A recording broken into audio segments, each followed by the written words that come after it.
Hello friends, ஆடி மாதம்னாலே நம்ம ஊரில் அம்மன் கோவில்கள்லேயும் வீடுகள்லேயும் ஆடிக்கூழும் தண்டுக்கீரை குழம்பும் ரொம்ப ஃபேமஸ். ஆடி சீசனில் தான் இந்த தண்டுக்கீரையே நிறைய கிடைக்கும். கால்சியம் சத்து, இரும்பு சத்துன்னு நிறைய சத்துகள் இருக்குது இந்த தண்டுக்கீரையில். தண்டுக்கீரையை வச்சு குழம்பு, பொரியல், கூட்டுன்னு நிறைய ரெசிபிஸ் இருக்குது. சிம்பிளாக சாதம், இட்லி, தோசை, சப்பாத்தின்னு எல்லாத்துக்குமே நல்ல சைட் டிஷ்ஷாக இருக்கக்கூடிய தண்டுக்கீரை தால் ரெசிபி தான் இன்றைக்கி பார்க்க போகிறோம். தண்டுக்கீரையில் தண்டையும் கீரையையும் தனித்தனியாக எடுத்துட்டு தண்டை மட்டும் நார் எடுத்து ஆஞ்சு பொடி பொடியாக நறுக்கி வச்சுக்கணும். கீரையை தனியாக இன்னொரு நாள் உபயோகப்படுத்திக்கலாம்.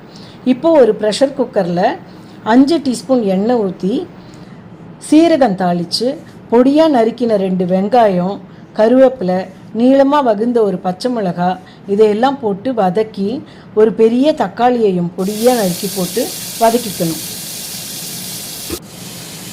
இப்போது ஒரு ஸ்பூன் சாம்பார் பொடி, அரை ஸ்பூன் காரப்பொடி, 1 ஸ்பூன் மஞ்சப்பொடி, 1 ஸ்பூன் உப்பு சேர்த்துக்கணும்.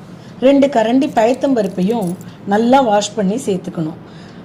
இதில் பயத்தம்பருப்புக்கு பதிலாக துவரம்பருப்பும் சேர்த்துக்கலாம். பாதி பயத்தம்பருப்பு பாதி துவரம்பருப்புன்னு மிக்ஸ் பண்ணியும் சேர்த்துக்கலாம். எல்லாத்தையும் நல்லா கலந்து ஒரு டம்ளர் தண்ணியும் ஊற்றி நல்லா கொதி வரும்போது ப்ரெஷர் குக்கரை மூடி 2 விசில் வரைக்கும் வேக வச்சுக்கணும்.